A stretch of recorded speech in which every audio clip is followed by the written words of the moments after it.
So welcome everyone. This is the Signifyd Flow Virtual Meetup. We've got a great panel here for you all. In terms of a little bit of housekeeping, I will be your host. My name is Camille Chang and I'm on the customer marketing team. Rest assured, our webinar is recorded today, so you all will have a copy of the slides. And when you're tuning in for the Fireside Chat, we recommend you put your Zoom in gallery view. And like I mentioned before, we will be using Slack today for live Q&A and discussion. That's going to be a really great resource for you even after the event, for you to network and directly collaborate with industry peers. So I highly recommend you joining the Slack channel. The link is in the Zoom chat box right below. In the Zoom chat box, I also have a link for our LinkedIn group in case anyone wants to connect on there. Normally these flow events are in person, and so usually you're able to exchange a business card, and we know that we can't do that today, so that's just an option for you there. Another fun call out, we are doing a giveaway. So the more you engage, the more you have conversations, the more you post, all of that is going to count as an entry. And if you do invite a friend into the e-commerce leaders Slack group and they join, that's going to be another 3 entries. So we will be closing this raffle end of day Monday, 5 p.m. Pacific time, and I will be announcing the winner on Tuesday. So good luck, everyone. Okay, so in terms of our agenda today, I will be handing over the screen share to Ashley, who's our head of product marketing here at Signifyd, to talk through industry trends in our COVID Pulse report. After that, we will be bringing on Brianna and Dana from Build.com and Keen, who will be interviewing with Kalina to talk through what it's like to be women in leadership, how it's been managing the COVID crisis, what are some things that they've been doing and pivoting for their business to scale. So they'll be sharing a lot of great tips and learnings in that section. And of course, please put in any questions or remarks that you have in the Zoom or Slack throughout the session. You don't have to wait till the Q&A session to have your questions answered. And then we will be closing out with just a couple additional resources that Signifyd's offering you all in terms of networking and staying connected. So without further ado, Ashley, can I kick it over to you? Yeah, absolutely. Can you guys hear me okay? Yep. So hi everyone, my name is Ashley Kilbasa. I'm the head of product marketing here at Signifyd. And I'm also one of the lead editors for our e-commerce Pulse Hub on our website, where we've been reporting weekly on changes in e-commerce throughout the period of the pandemic. So as Camille mentioned, I'm really excited to share with you guys today some of the recent data from our commerce network. So for those of you who are familiar with Signifyd know, the merchants within our network, our customers, are really focused on the B2C market. So shipping physical goods to an end user. When we look at this space and what we had expected to see in terms of growth of the sector versus what we actually saw in terms of growth, we clearly see a massive acceleration in CAGR, or the growth rate for online sales to private consumers. What we have observed during the pandemic is actually a 3 to 5 year leap forward in terms of adoption of e-commerce as a channel to the end user. So what that means is, instead of experiencing growth projected for 2020 in 2020, we're actually living in the projections for 2023 or 2024. And move to the next slide. When we look at data from the Signifyd network of merchants, and within our network, we see hundreds of billions of dollars of transactions on an annual basis from all over the globe, really, and across lots of different verticals. We see sales up significantly from pre-crisis levels. So what we've done here is normalize the data to our pre-COVID benchmark a week in late February and set that to 100%. What we see is a slight dip in early March and then a massive uptick as consumers turn to the only channels that are open e-commerce. We seem to have settled in this 30 to 50% above normal range. And this data indicates that this is in fact our new normal in e-commerce, at least for the time being. Next slide. But of course, there's huge variation in who's doing well and who is not. Not all e-commerce categories or companies are created equal.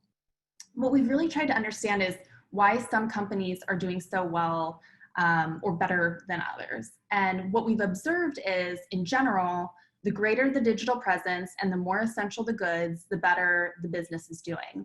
And while that might seem simple to say, it's actually pretty difficult to understand who's rolled out what omni-channel directives, which ones are working, which aren't, etc.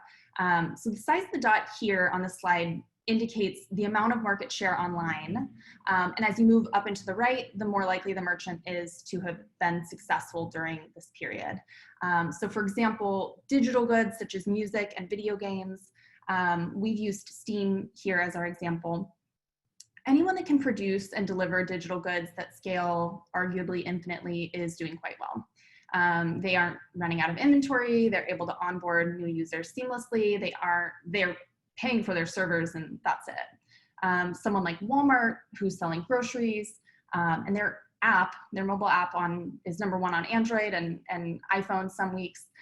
They're seeing absolutely explosive growth, but notice the size of the dot. It was a very modest portion of B2C spend previously. It was a very stubborn sector that hadn't seen a lot of adoption online.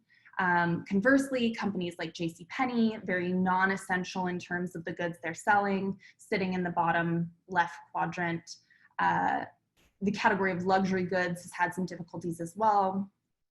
Companies that didn't have omni-channel or online figured out previously aren't doing so well.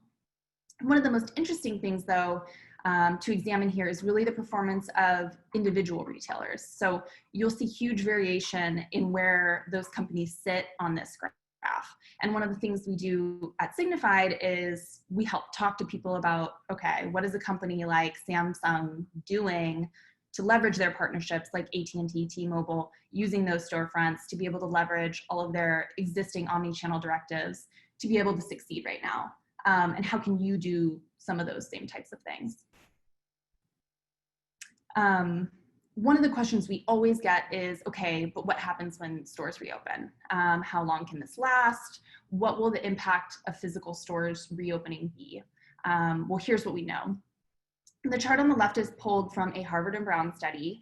And what we see is that even when businesses reopen, and this one specifically looks at the state of Georgia, one of the first US states to reopen, demand was still suppressed. There was a clear impact, for sure, from the stimulus payments on April 15th, but slower change from the period that stay-at-home orders were suspended and businesses reopened until now. So why is that? Well, even though businesses are reopening, consumer sentiment is not as quick to budge. On the right, we have a recent New York Times survey. And what we see is consumers are still not interested in going to physical retail stores. 2/3 wouldn't go to a shopping mall, even if health officials said it was safe to do so. And 8% wouldn't have done it before. So consumer sentiment is against the physical reopening of stores and likely the cause of that gap in progress for physical retail right now. But of course, consumer sentiment can change on a dime, and being the good researchers that we are, we're actually going to launch a poll in the Slack community right now asking you all this same question. So please go give your thoughts. Would you feel comfortable going to a shopping mall today? So we can get a real-time temperature check from the folks in this room to see if sentiment still mirrors these findings. And unsurprisingly, we're seeing explosive growth in buy online, pick up in store, or curbside sales from the pandemic. eMarketer reported buy online, pick up in store sales moving from 23 billion in 2018 to more than doubling 59 billion in 2020. And that's expected to continue to grow over the next couple of years to 74 billion by 2022. In the Signifyd data on the right, we're looking at pickup orders week over week. And it appears that we have found our new normal in buy online, pickup in store at somewhere between 2 to 3x previous levels. Back to our question of why some merchants are coming out of the craziest COVID times successful, we see omnichannel initiatives as one of those core factors. Those who were able to leverage existing omnichannel directives or be agile enough to adapt quickly are really reaping the rewards right now. One of the other strategies we saw leveraged as a tool during the pandemic was promotions. We saw very clearly average order value drop for electronics merchants, home good merchants. Apparel and luxury merchants tried to clear their spring and summer 2020 inventory by discounting and holding flash sales. During the worst of it, we saw about a 20% difference in the percent of assortment on discount between this year and the year prior, toward the end of March and early April. And while this may drive conversion in the short term, it comes at a cost to profit and could potentially impact future customer expectations in a harmful way. We've also closely been tracking stimulus spending. So the very first stimulus payments were released primarily through direct deposit, but in subsequent rounds, $4 million worth of stimulus payments went out on prepaid cards, which we were able to track through our network of over 10,000 merchants worldwide.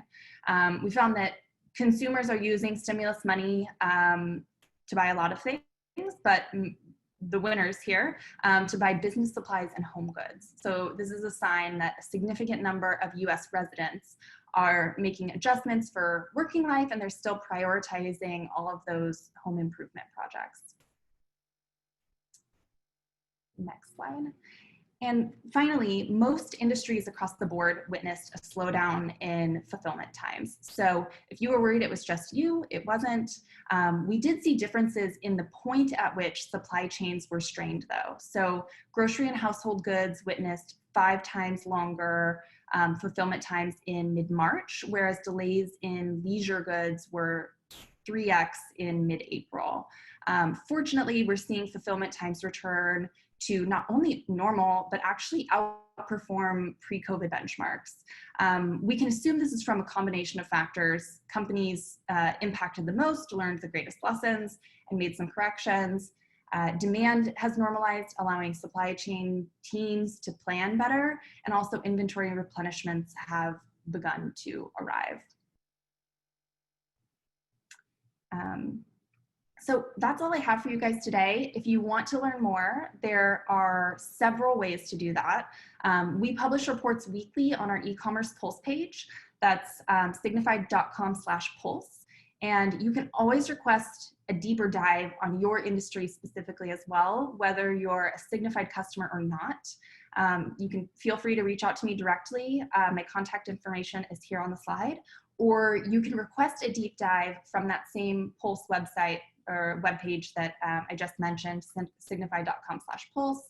And I'll also be sticking around in the e-commerce Slack group today for a little while to answer any of the questions you have. So thank you all so much.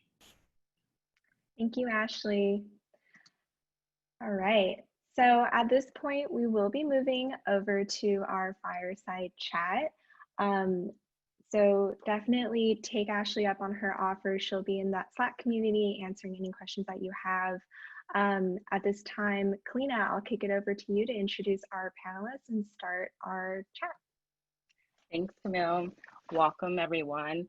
And as Camille mentioned, my name is Kalina Bryant. I lead customer marketing here at Signifyd. I'm really excited to be your moderator today. We have 2 phenomenal women joining us. Today we have Brianna Burwell, VP of Finance at Build.com, and we have Dana Schwartz, VP of Global Direct to Consumer of Digital at Keen. It's a delight to have you guys both here. Today we're going to really, have a deeper dive, have a great conversation around women in leadership, the impact of COVID, and also the impact of business structure in the day-to-day. We're really going to have a high-level discussion around omni-channel, the different practices around discounting, fulfillment operations. And then we're really gonna try to dive into what does things look like post-COVID and really highlight that customer shift and what to expect in 2021. And then lastly, we'll really open it up for Dana and Brianna to share their key thoughts and then open it up for you guys to ask questions.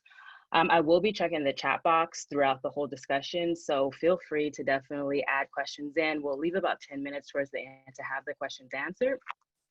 But like I said, really excited to kick this off. Without further ado, would love to just kick off the story, highlight, you guys are very phenomenal women, have made a long progress in being in this industry. I try to kick things off by just highlighting your origin story and really just figure out, why do you love what you do? What has made you stay in this industry for so long? And what's in the future for you? So we'd love to just kick it off with you, Brianna, and then followed by Brianna. Dana would love to hear your story as well. Yeah, I want to first say thanks for having me. I was just excited to be asked to participate in the conversation today. My current title is the VP of Finance for Build.com. I'm also a wife and a mother to 2 little kids. I have a 5-year-old and a 2-year-old, and we are based in Northern California. I've lived here for on and off for the last 20 years, and I have my bachelor's degree from Cal State Fullerton in Southern California and my master's degree from Chico State. I, before Build, worked pretty minimally, but at a couple other e-commerce companies that were small and local. We're just selling like eco-friendly products and things like that online, and just kind of in a getting started phase. But I got referred to Build by the person who's now our president, Devin Van Hout. At the time was kind of like a small 100-person company, fast, exciting, growing tremendously. And he was like, just come get a job, do whatever you can, whatever works for you.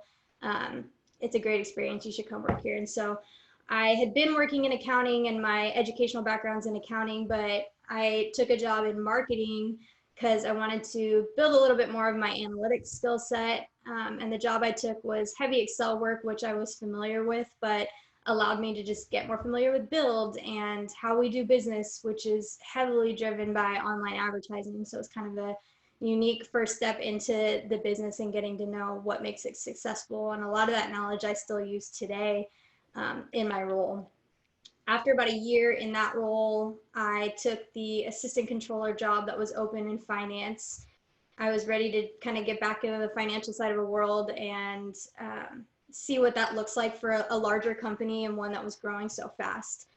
Once I got that role, my goal was to just learn as much as possible. And I was super fortunate to have a manager who was open and willing to just teach me everything that he knew about the business and about finance and accounting on this type of level. And so I was able to get a ton of exposure working for him.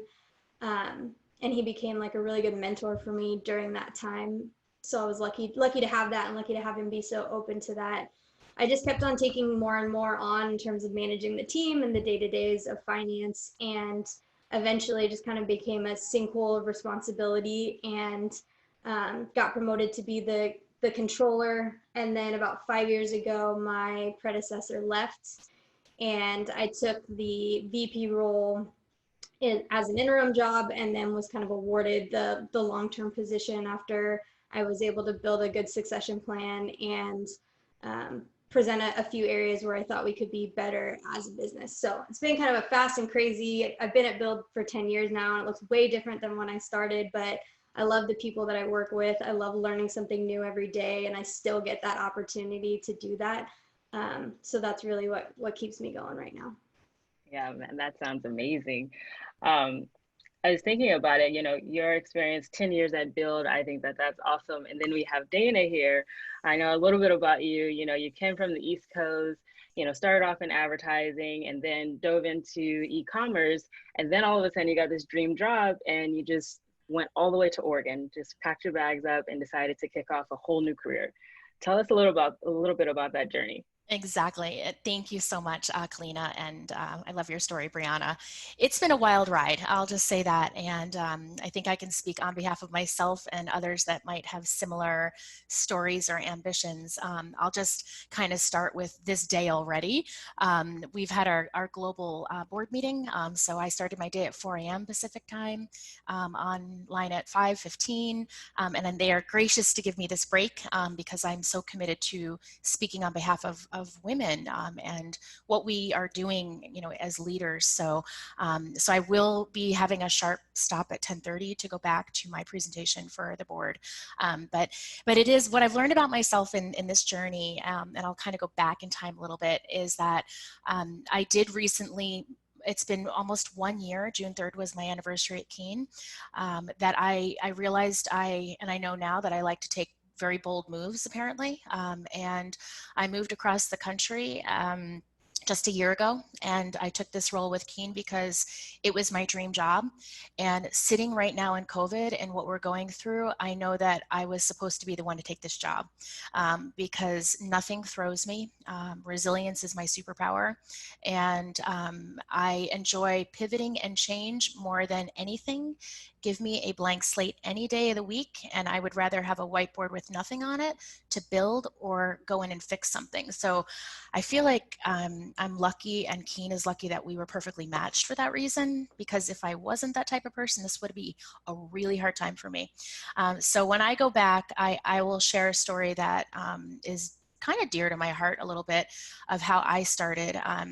I graduated college, so my journey with leadership, being a strong woman, started directly after college. I had two paths. I went to college in upstate New York, in SUNY Plattsburgh. I studied marketing, and I had a minor in interior design, which I still do, in architecture. I restore antique houses on the side. I've basically saved 3 major antique properties, and I do that because it keeps me tangible in some way. When you live in a digital world, I like to get my hands dirty and have tangible goals. So I also studied Spanish as well. So I kind of kept it diverse. And when I was looking for my first job, coming out of upstate where you're, in Vermont, kind of crunchy, like outdoor biking. I had like 3 bikes. Everything was that to me. And I got offered on the same day a great job as a marketing assistant for a bike company. Cool and hip and bike to work and all the things that I love. And then I got offered a job for a company through Sun America to be a marketing assistant in financial marketing. So a nod to Brianna, in her finance role. And if you looked at the two side by side, everybody said, God, she's going to take the bike job. Like, God, that's totally Dana. And I didn't. I actually, during the interview process, I realized I found my mentor, very strong woman who was the VP of marketing at the time there. And I knew that she was going to teach me the ropes and that she would be, for years to come, I didn't really know that, my lead mentor in my life. And she gave me opportunities. She made, I would say, surprise and delight decisions on the fly to say, I'm unable to do this today, but I'm going to put Dana in front of, 100 people and do things that I never thought that I could do. And from that, it actually gave me confidence. And I don't know if I would have ended up in the same place if I hadn't made that decision. And then I went on to go to New York City and start a career in advertising, and went to it's kind of a fun story. I went to kind of like case study meeting one day where there was a panel of, wanting to hear from those in the ad industry by a basically a technology company. And after the meeting, there were like 3 scientists that came out and the president, and they said, hey, we liked what you had to hear and we'd like to hire you. So I went on to be like their VP of sales, and I had no experience in technology at all. And I was the only woman leader in the company. I think I was there were only 2 women, and we were basically a set of engineers from China, Holland. It was probably like 40 men at the time. And I was scared as hell. And I just said, I'm going to just do this. And I did it. And that gave me my background to go into e-commerce and technology and do the things that I do today. So I'm happy to be in my dream job, and I don't regret that bold move, although half of it has been in isolation, but it's been great. No, that sounds amazing. I mean, thinking about both of you guys' journeys, it looks like you both started off with having great mentors that actually pushed you and really gave you that opportunity to take a leap. And it seems as though when you took the leap, You just didn't give up. You just put your head down and actually said, I'm going to roll with this, which I think is phenomenal. And I think that's what you need to actually be successful as a woman leader. And as we think about that, driving change, you know, number one, you have to have a company that, you know, respects you, has creativity, and gives you that freedom to, you know, take the chance and keep going, keep being innovative. Can you guys talk to me a little bit about that? Especially Brianna, you coming from Build.com and really seeing that 10-year experience of, you know, having your mentor and then your mentor retiring and then you're really just holding the ground. And then Dana, just in general, you know, having the uncertain times, but still figuring out how to be the best at what you do. You know, I would think that you definitely have to have respect for that company, but you also have to have an understanding that they trust you. So talk to me a little bit about that. Yeah, I mean, when I think about it, it really only makes me feel like we still have a lot of room for improvement. It's not just good enough for us to be a company that has women on our leadership team, but we need to be one that promotes women's leadership, advocates for it, thrives on it, and not just meets the numbers that are like acceptable from a society standpoint.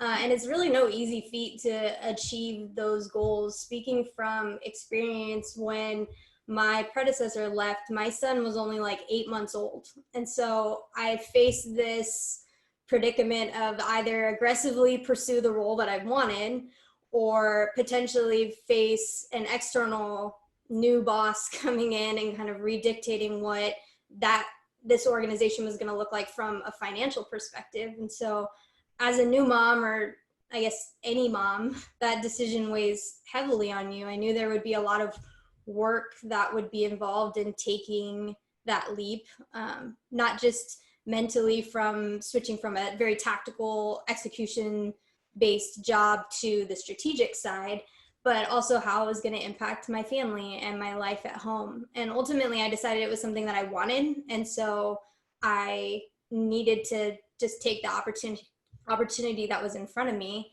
But it wasn't easy. I remember being on a leadership call pretty early. And at the time, our leadership team had like same as Dana, I was one of two on a leadership team of, I think we had 9 at the time, one of 2 women. And I was asking a bunch of questions and trying to get up to speed with how the team worked and the dynamic. And I had my phone going off because my nanny was texting me and kind of hearing, well, there's never a good time to have a baby. And you're just like, unfortunately, my initial thought was like, no kidding.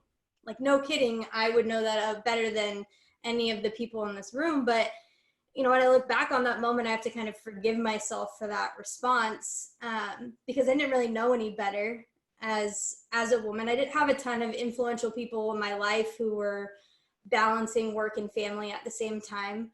And even on that team, there was just the one other woman to kind of relate to in that experience and to gain support from. So over time, it's been really interesting to watch as we've had new, presidents and leaders of our business since that time. And now we have 4 women out of 8 on our leadership team, which is great. And the company split still about 70-30, so we have some work to do there. But I really use the opportunity that I have every time to encourage and share my story with women. My second child experience was way different. I had a different boss. My team was reestablished under me. But most importantly, I had that experience to draw on and to kind of remember what it was that got me through that time. And so I wish every woman had that experience as they were making these decisions about taking on new jobs or pursuing what they really want in their career while trying to balance with a family or really doing both simultaneously.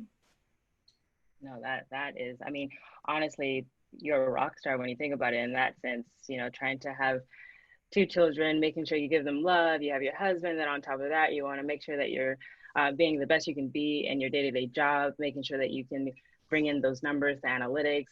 I mean, especially with a high profile of the finance role, it's crucial, so being able to hold both hats, kudos to you there.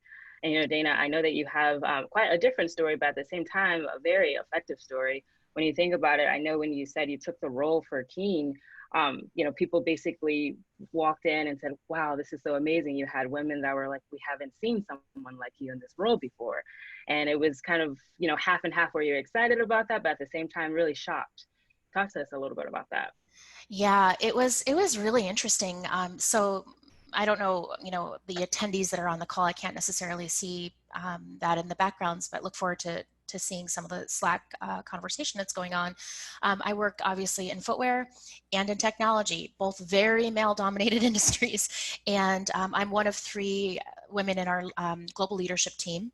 And when I joined the company, it was so fascinating to me. They did like I was kind of like this guinea pig in a new onboarding process because we realized like we were a little bit casual. And what's interesting at Keen that I'll speak on behalf of is that it's business unusual. Like our headquarters, or used to be, it's different now.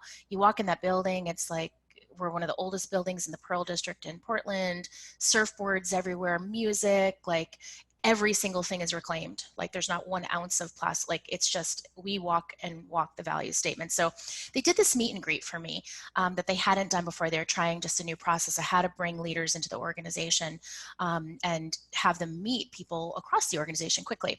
So I couldn't believe how many women came up to me, young women, all race, size, color, everything. And we're like, we are so happy to see you in this role and we can relate and we feel that. And they got to know my background, and a lot of them had done like significant research on me. It was very interesting. And they're like, we feel like you have this like other human component. And I had met some of them in the interview process. I was given a pretty extensive process with a case study and all sorts of stuff to present.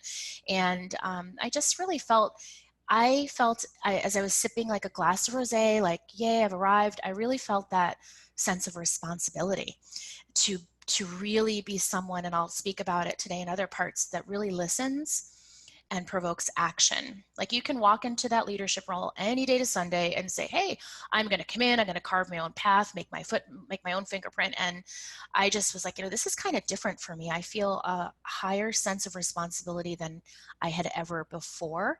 The other side, and it's kind of cool, like when I learned, when Brianna and I met for the first time, maybe a month ago, I was listening to her story and I'm just hearing it now. Being a mom and have kids, I have a complete opposite story. I am not married. I have a partner that lives out of state. So COVID, like, can't see him, you're kind of stuck.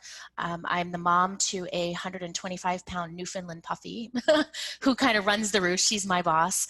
And I'm living in a city that half of it now for 4 months we've been in isolation, and I'm still getting to know the city, right? So my balance has been completely different. Like I could be a 24/7 workaholic if I needed to be.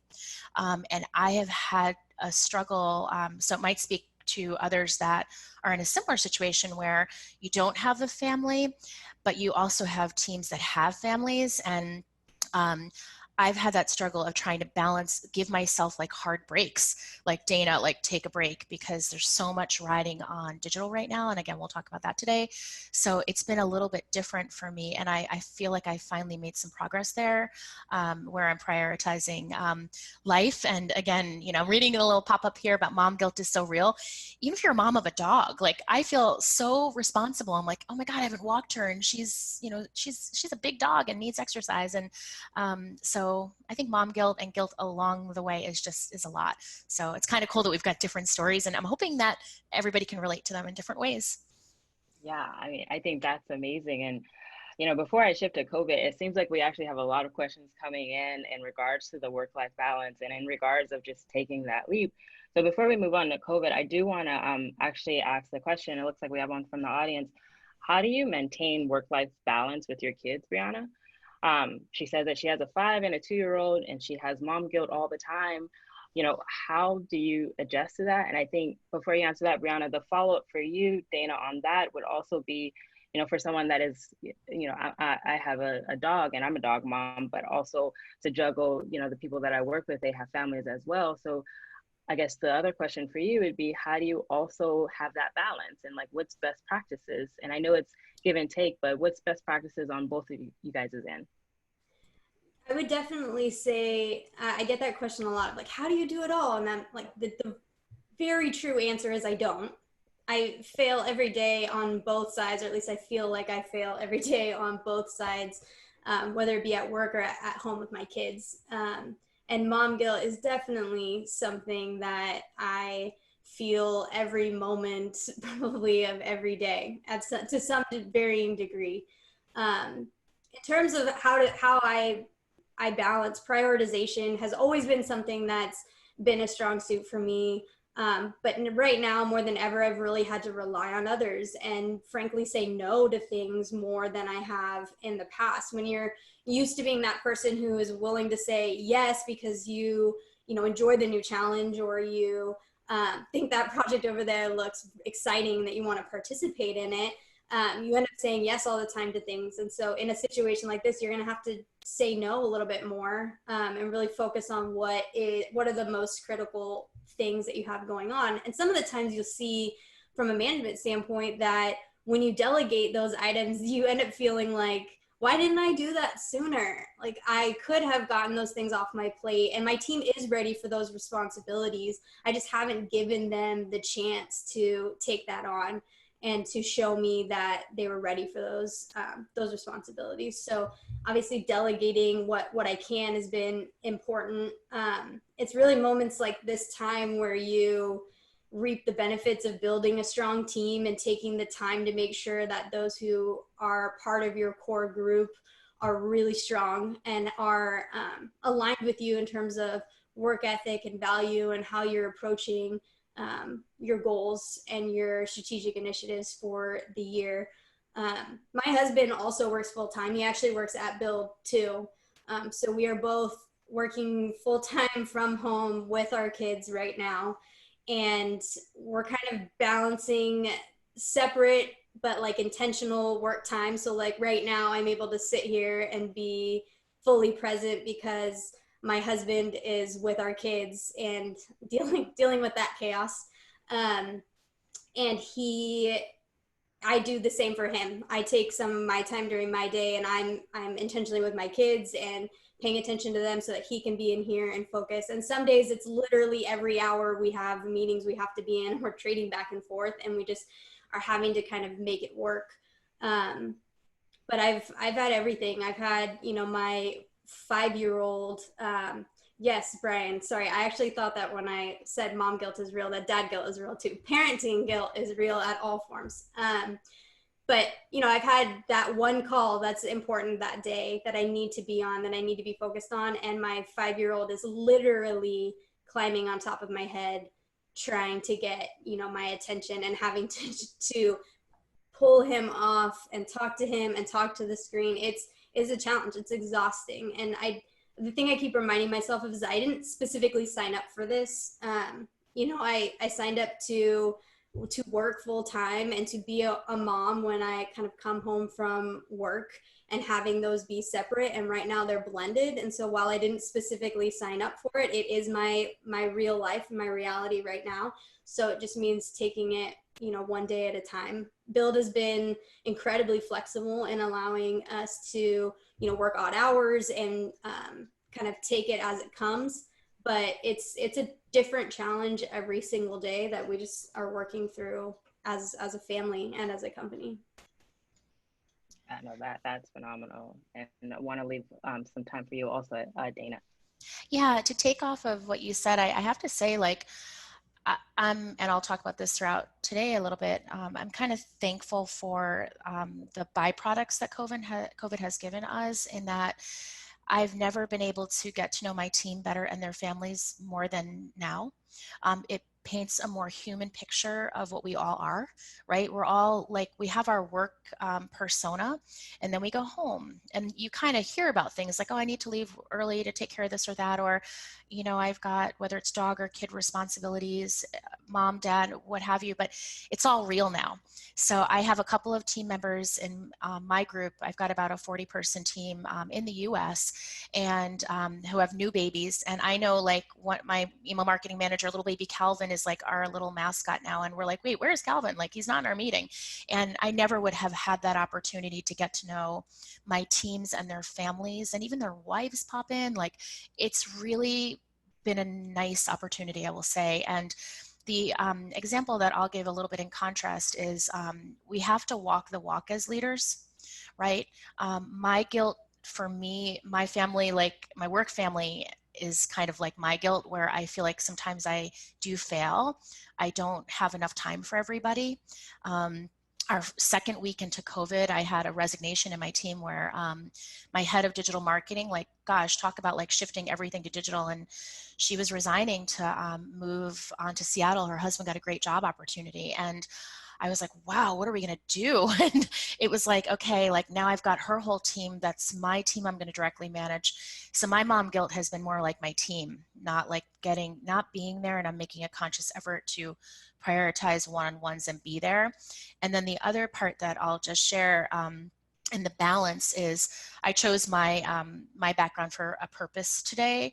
Our mantra at Keen, and it's a new, I would say there's a more amplified focus, is living and working without a ceiling. We're an outside brand and we're working from anywhere. And we really want to promote people being outside. So we've actually instituted mandatory Fridays of no meetings.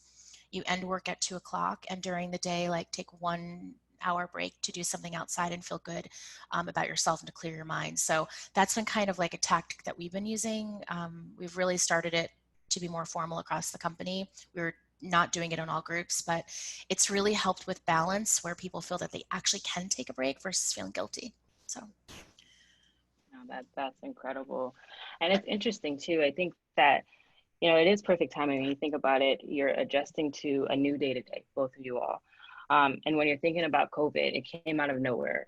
You know, I think that at least on our side, we're planning for 2021, and we had this wonderful marketing strategy, and we thought, okay, we're just, you know, being awesome, and everyone knows what they're doing, they know their place. And then all of a sudden, we never returned back to the office, and we had to regroup and really make sure that we can, number one, bring numbers. We can make sure that the environment was set in a positive way for both our team and also our customers. And so I can only imagine for you all, when you're thinking about COVID and you're in this leadership role, number one, you have to balance the health of your team, the employees. And then number two, you have to manage upwards of making sure that you bring in a certain amount of numbers. And then at the same time, I would assume that it goes from planning for 2021, where now you're planning for every month to hit certain numbers. But at the same time, when you hit those numbers, they're like, great, well, let's do it even better the next month. So how do you talk about that? Like, what's the strategy around that of, number one, just holding it together, creating a new balance, but then number three, really just making sure that you can keep the stride going and see success on a regular basis? Yeah, do you want me to, I can kick that off a little bit, Kleena. Gosh, it has been the most challenging time, but I have to tell you, it's been the best time I've had in my career. It's forced me to lead differently, to work differently.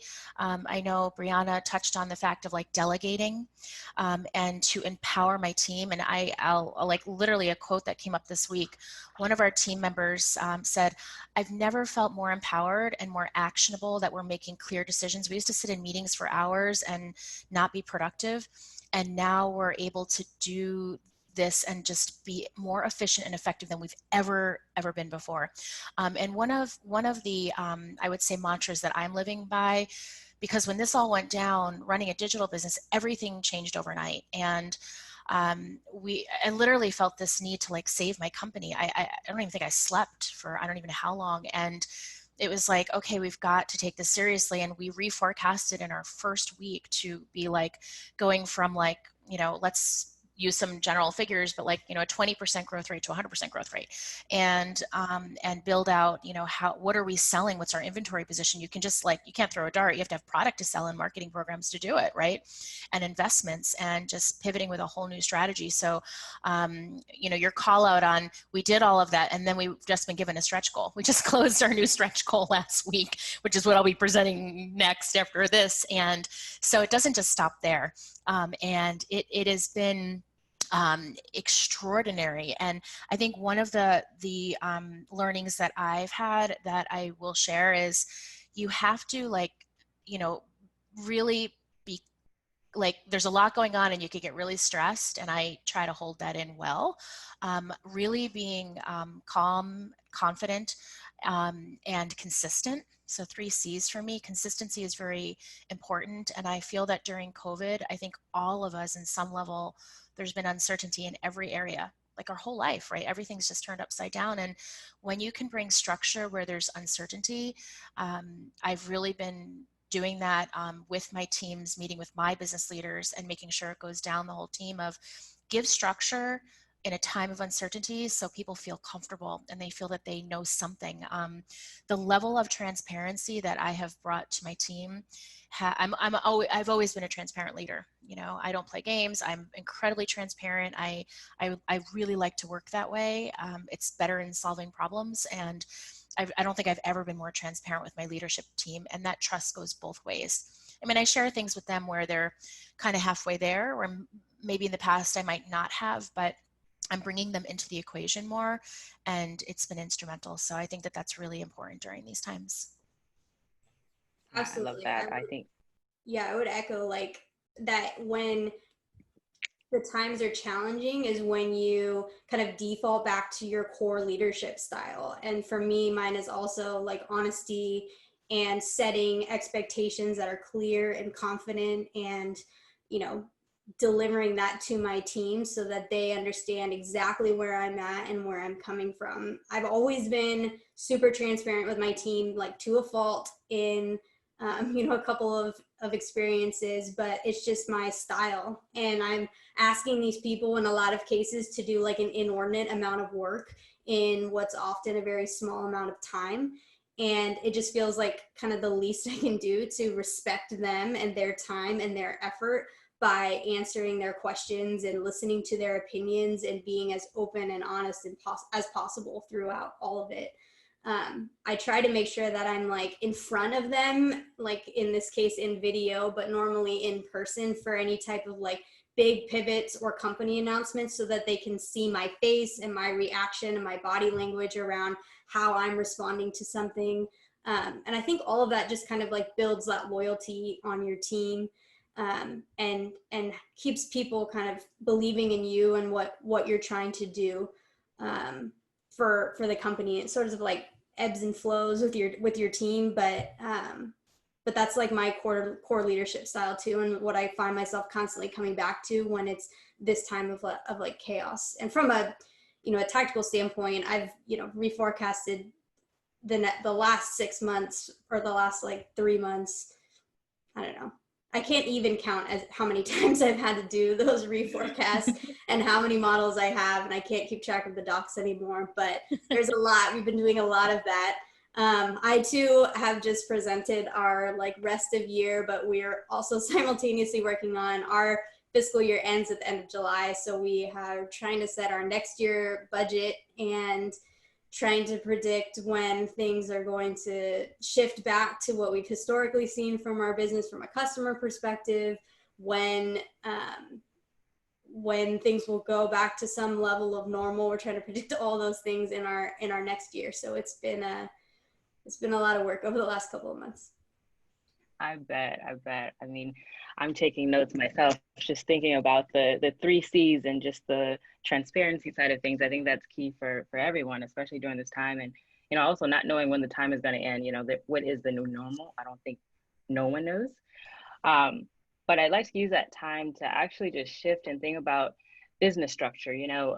We're thinking about how you plan and how to actually navigate and how to also remain innovative in this time.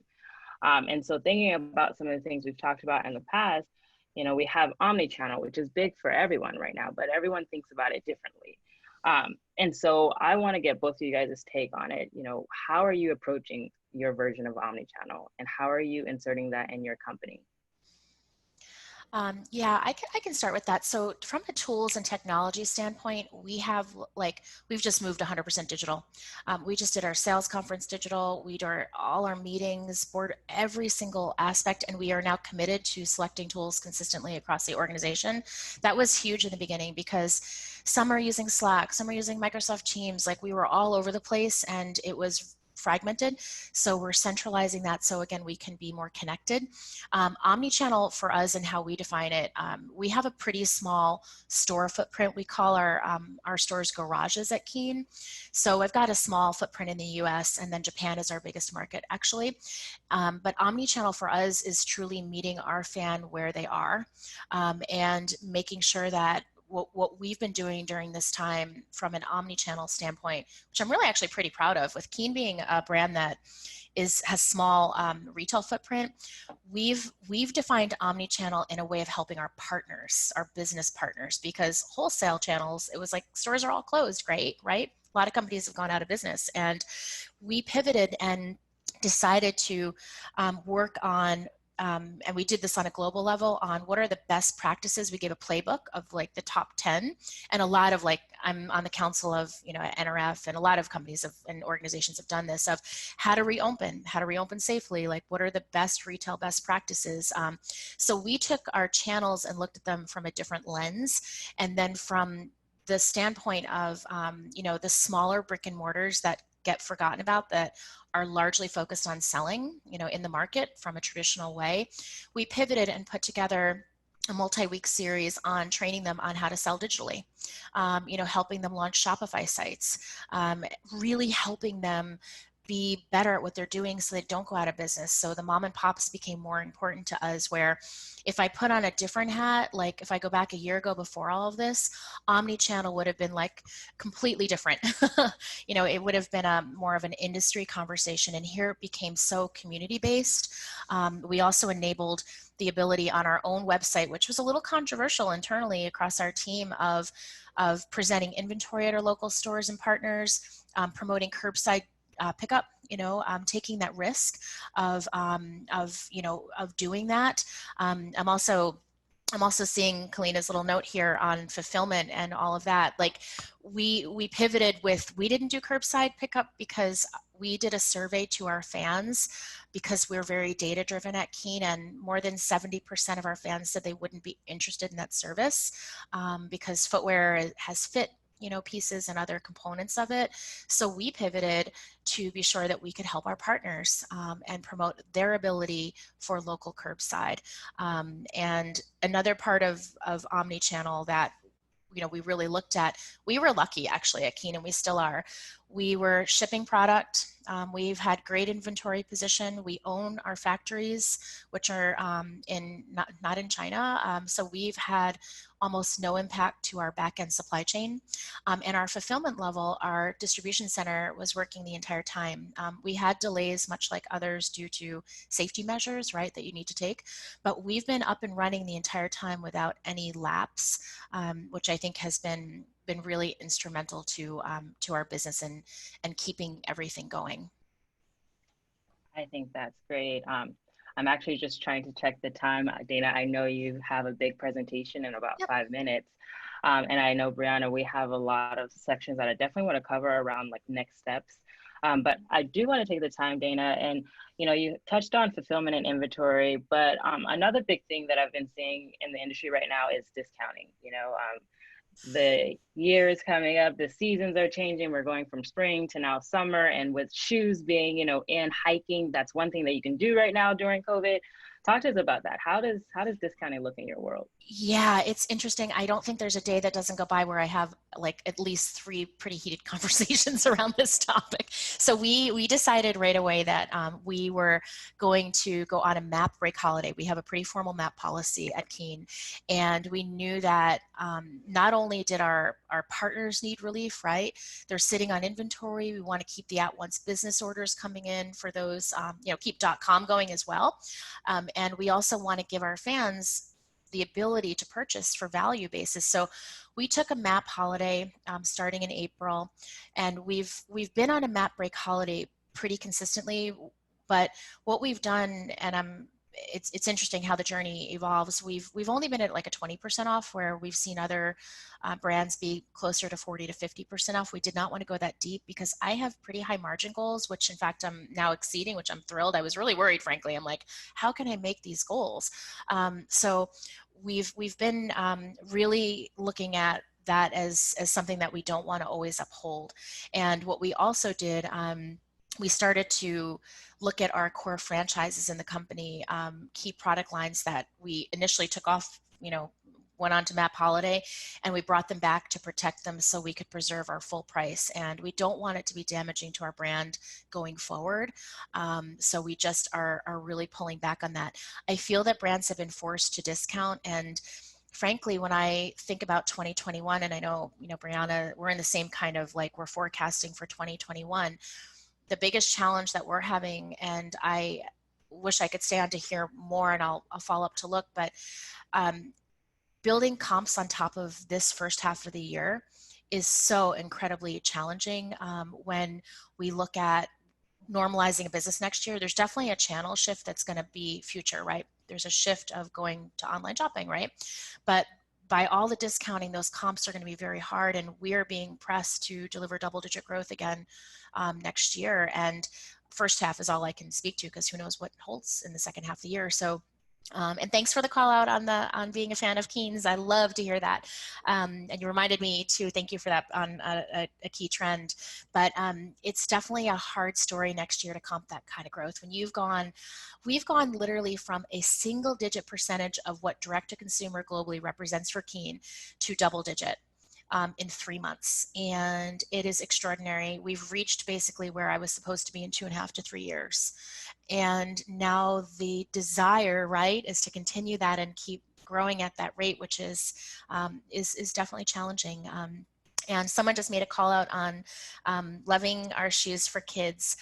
I can't tell you how happy it made me, and this will be maybe what I kind of close on, is that Keen is a family brand. We lead with values, every single thing that we do. And there are 2 points that I'll share. One, when this all happened, we decided to donate $10 million in shoes, and my team and I had to build a solution in 48 hours to donate the shoes, because we wanted to have the fans in the market decide who they went to versus us just doing a donation. So we wanted to be sure that kids were a part of it, schools, like grocery workers, people that you wouldn't always think of, like, food delivery driver. It's not just the usual suspects that you would think from a frontline standpoint. So we did all of that. And one of the trends that we noticed in total of our business, parents focusing on their kids, wanting their kids to be safe in what they're wearing. Do you have a pair of shoes indoor and then outdoor? There were concerns about COVID and how it was being transferred. So we saw a huge increase. We sold more kids' shoes in a month and a half than we sold all of last year. It was insane. So it's definitely a trend. I don't know, everybody's business that they're in on the call, but it's definitely something where, we're starting to see that shift now, where people just want to be outside, all of us, right? We're tired of being at our desks. Our homes have become our offices are our homes. And now it's getting outside, and we're starting to see that uptick in just outdoor water sandals and hybrid shoes, and people who might live in a city that are like, hey, I just need to walk a trail, even if it's an Uber ride outside of the city. So it's great to see that for our business, and we can bring that to people. That is amazing, Dana. Thank you so much. I know you have to head out, but before we go into discussing customer experience on your end, Brianna, any key takeaways, Dana, for the audience?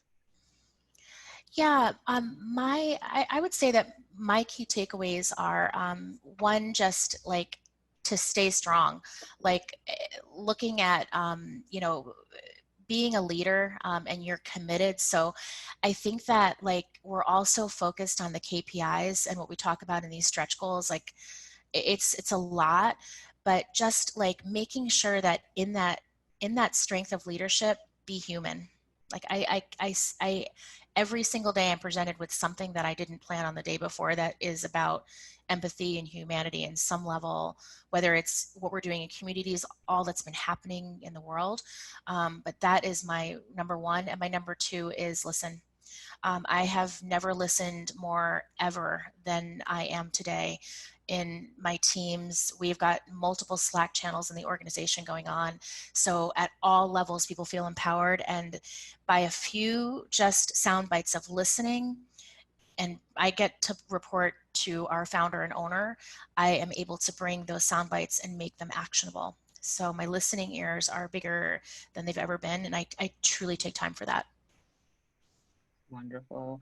Well, if I do get any questions in the Slack channel for you, Dana, I'll be sure to send those over your way.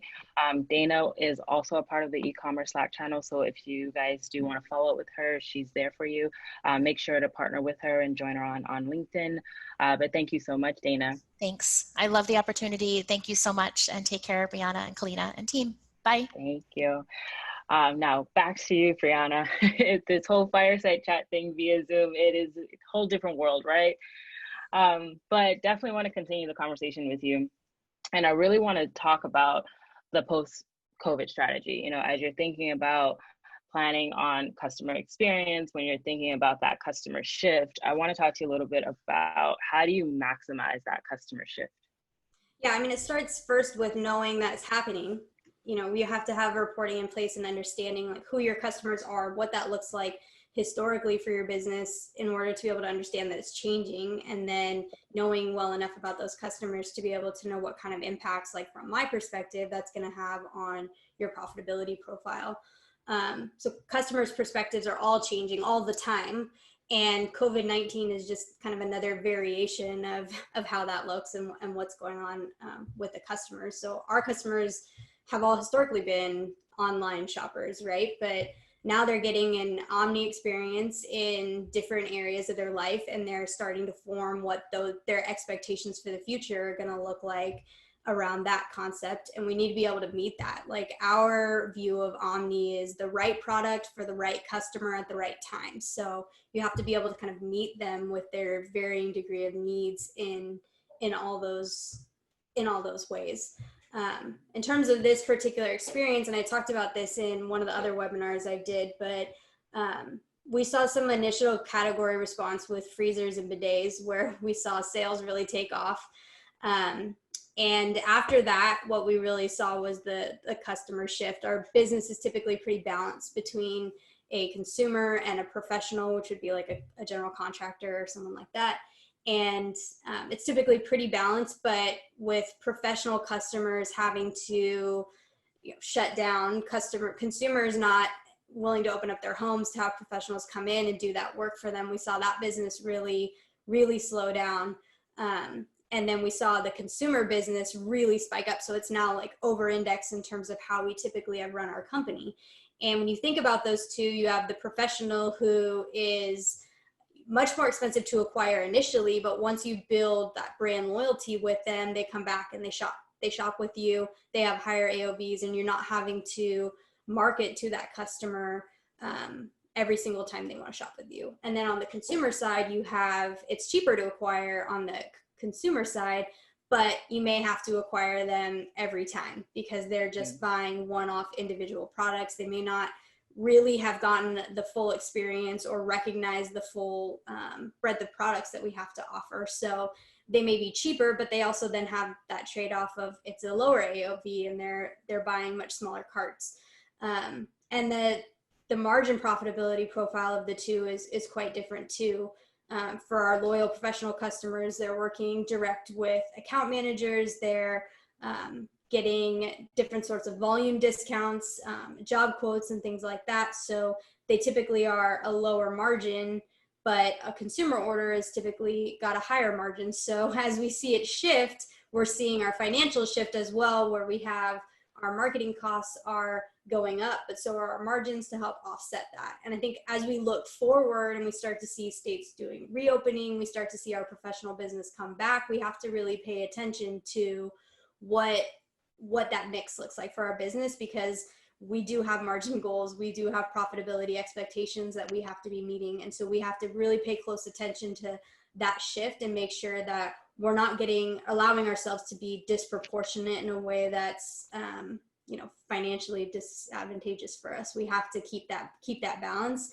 And it really starts with reporting. We've moved a lot of our internal reporting to be Power BI based now. So we have a lot of reports in the past that had been kind of built out in like Google Docs, and a lot of that's being shifted over into automated Power BI reports that are coming out and are just continually updated so that we can see how is this trend looking, not only on a monthly basis, but weekly and daily, and in some cases, unfortunately, hourly, where we're looking at this data and trying to understand what's really going on with our customers. So so that's kind of the forward-looking challenge is that balance and seeing normalcy come back and having to make sure our behavior is in line with that. Wow, that is very detailed, and I mean, it's great, when you think about it from a long-term perspective. want to open it up a little bit. I think that customer experience is key in just really driving that shift. But also when you think about it, all this is going on. You're having all these different reportings. You're making sure that there's success on both ends. I want to talk a little bit on what's your thoughts on making sure that you keep that trust with your customers, and also how do you continue building that trust and keeping the momentum up?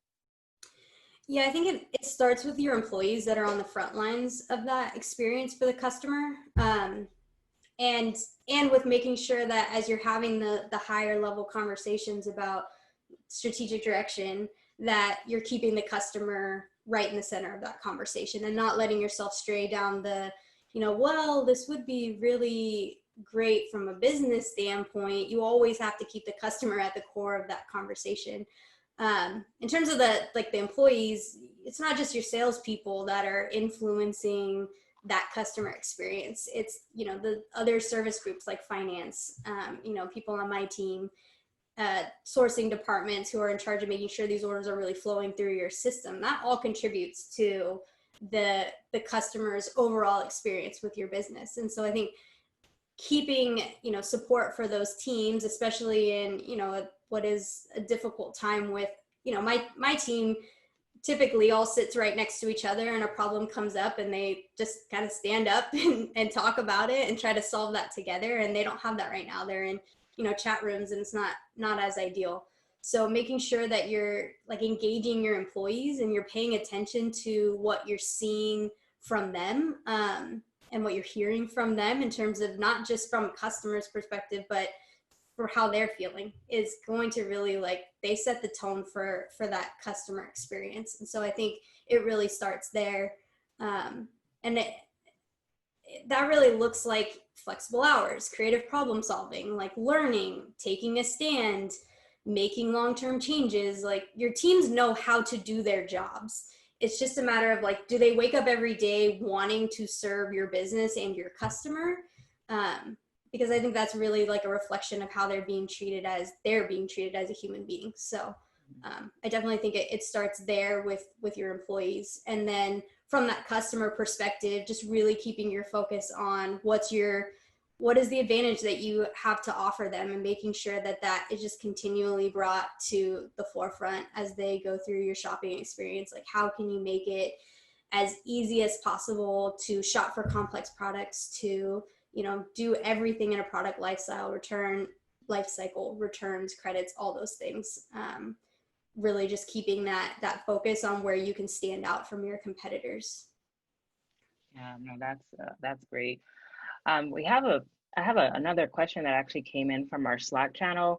I think it goes hand in hand of what you just discussed, but this person wants to know if you can go back in time and basically know, 6 months beforehand that COVID was going, they would like for you to share a specific project or process that you already put in place that has basically, shifted to where you are successful now with COVID. Yeah. The tricky one. Yeah.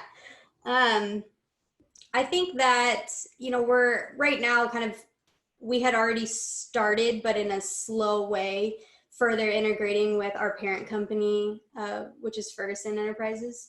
And I think we would have probably tried to move faster at that integration. We have this kind of premier digital experience that we offer the customer, and they have the physical assets that go along with that.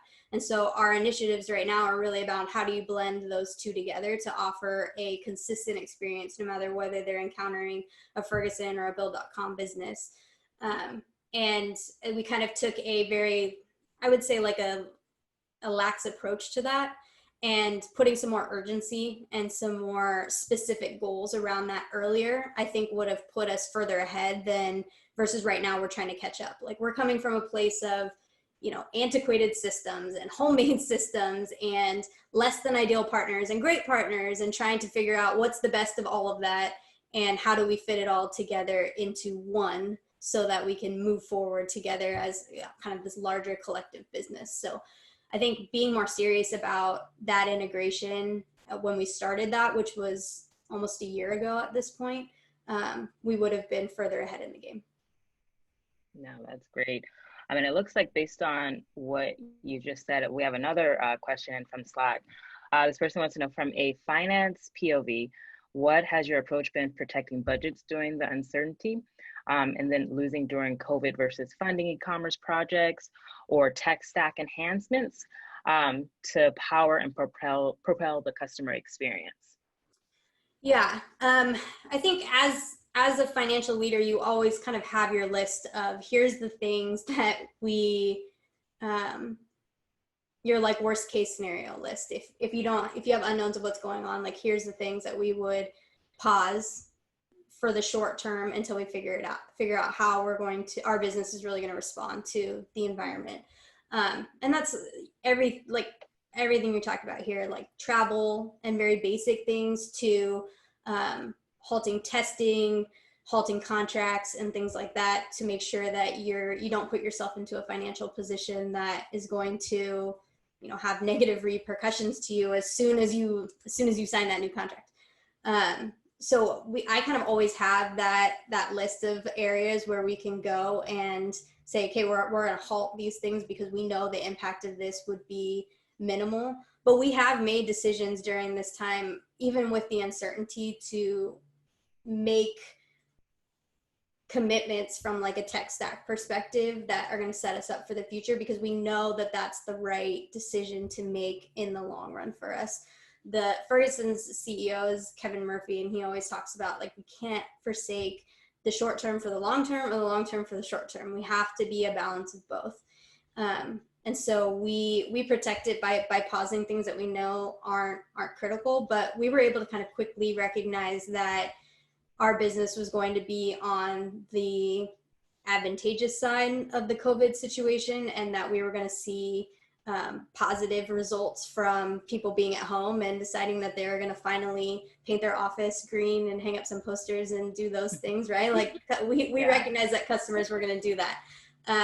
And so we were able to kind of free that up. But at the same time, we're owned by a public company who is very heavily showroom based and had showrooms closing. So we were trying to balance, hey, we're seeing phenomenal results with that hesitation from the parent company side as well, and then trying to take those same steps to protect their profitability and their budgets too. So it's definitely been a balance of continuing to make decisions you're going to need and make those steps forward, but also making sure that it's not beyond what is truly needed until you really understand how your business is reacting. Yeah, no, that's great. And it looks like we're coming at time, but I do want to, ask you a few questions around, number one, key takeaways for the audience, whether that's a leader, whether that's someone that is inspiring to be a VP in some sort, whether that's someone that isn't, loves finance. What's the key takeaways that you would want that individual to know? I would say, first, make sure that you're reevaluating your expectations. And that just comes from my like core leadership style of having really clear and confident expectations for my team. That may be expectations you have in the work from home environment with your employees, or expectations you have for your leadership and the treatment of all employees, expectations you have for yourself in those areas. Be really clear about reevaluating and restating where you're coming from as a leader, so that your team's performance can be kind of the max performance that they're able to get right now, because they don't have any questions about like where you're going or why you're making those decisions. So as much as you can reevaluate and reset expectations, I think that's critical. And then just constantly reminding and thinking in every conversation, like, what is best for the customer? That has to be the number one priority in these conversations. Right now, even more than ever, how is our customer viewing our business kind of from all perspectives, and making sure that we are responding to what they're asking for, what their needs are, and that shift that we're seeing in terms of our mix. Okay, that makes sense. And then lastly, what's next for you when it comes to just staying innovative? Yeah, right now with the Omni focus and with our integration with Ferguson, what's next for me is just continuing to play a role in that assimilation of the finance and operational teams between the businesses and carving out what that's going to look like, what the future transactional experience of the customer is going to be as they continue to interact with the overall organization, and trying to like broaden my horizons beyond just a customer who is on our website to a customer who's on our website and then in a showroom or back on our site, and the full spectrum of what a Ferguson and Build customer would be encountering. And then continuing to play a role and shine a light on women and how women can specifically drive our business forward. We're launching some business resource groups in the summer, with one of them specifically about women and women in leadership, that I plan to take a key role in driving that forward as, at least the Build chapter of that organization. So in terms of innovation, I think the best thing that we do as a business and for our customers is we solve how to shop for complex products. Home improvement products are not by any means easy to go and buy online, but when you create an experience that just makes it that much easier for a customer, that's when they get sticky and when they come back, because they realize that you get it and you've been there, and you're really opening up their ability to do that for themselves. So in terms of innovation, like, we will continue to look at how do we sell complex products, how do we continue to lead in that way in the online experience. That's amazing. Well, I just want to say thank you so much for just taking the time to just share your experience, share your knowledge with everyone. I know you're definitely going to be available in the Slack channel, but I do want to open it up to the audience. If you guys have additional questions for Brianna, feel free to drop them in that chat box. But then after the questions, we'll definitely give you an overview as to how to access Slack and how to access the rest of our community. But feel free to take it away, and I'll be picking through the chat questions as we go. Let's see, let me just make sure. Looks like we have one question coming in. Actually, Camille, let me just ask that. So on our end, it has, what are your plans, but then also your key tools, Brianna, that you are looking to keep or to use going forward, even post-COVID? So that stack that you really need to be scalable in your business. Like I mentioned before, Power BI is becoming kind of a really dominant product in terms of reporting, and having all of our data in one place and being able to visualize it in so many different ways through that tool, and have it just be constantly updating versus having daily or some other interval of reporting available. We have a pricing tool that we use that has really stepped up. It's called Wiser, and they are helping us with creating a common pricing solution for both being online and being in a showroom, because we have, with the blending of that experience, we now have customers who have both those prices readily available to them. So coming up with a solution that is flexible and can work in those areas of the business was kind of critical for us. And then working with Signifyd, right? Like, that's the easy plug right there. You guys are great partners. And as we blend the other digital businesses together from, Ferguson, not just Build, but some of our sister companies, being able to scale on the fraud solution side has been really great too. Awesome. We love partnering with you, by the way. Looks like we have some questions coming in from Jenny. It's on the Power BI. So how did you get started with Power BI, and did you bring in a consultant to help? So Ferguson actually chose it as a provider that they were going to partner with, and so we just needed another tool, and mainly because of the amount of data we were trying to incorporate into some of these projects as we're combining experiences. And so our teams just sort of hopped in and started working with Power BI and teaching themselves as much as they could. We didn't hire a consultant, but we are still pretty early on in terms of the work that we're doing in the tool. So I would imagine that in a post-COVID world, as we kind of reset, we'll likely look for that. But I will say that my team has definitely struggled with getting resources around building things and using the tool and finding solutions and finding other people who are really knowledgeable about it. There's a couple of really good websites on there that I can get from my team and post into the Slack channel of how they're kind of sourcing where they're learning from in terms of Power BI and how to use it.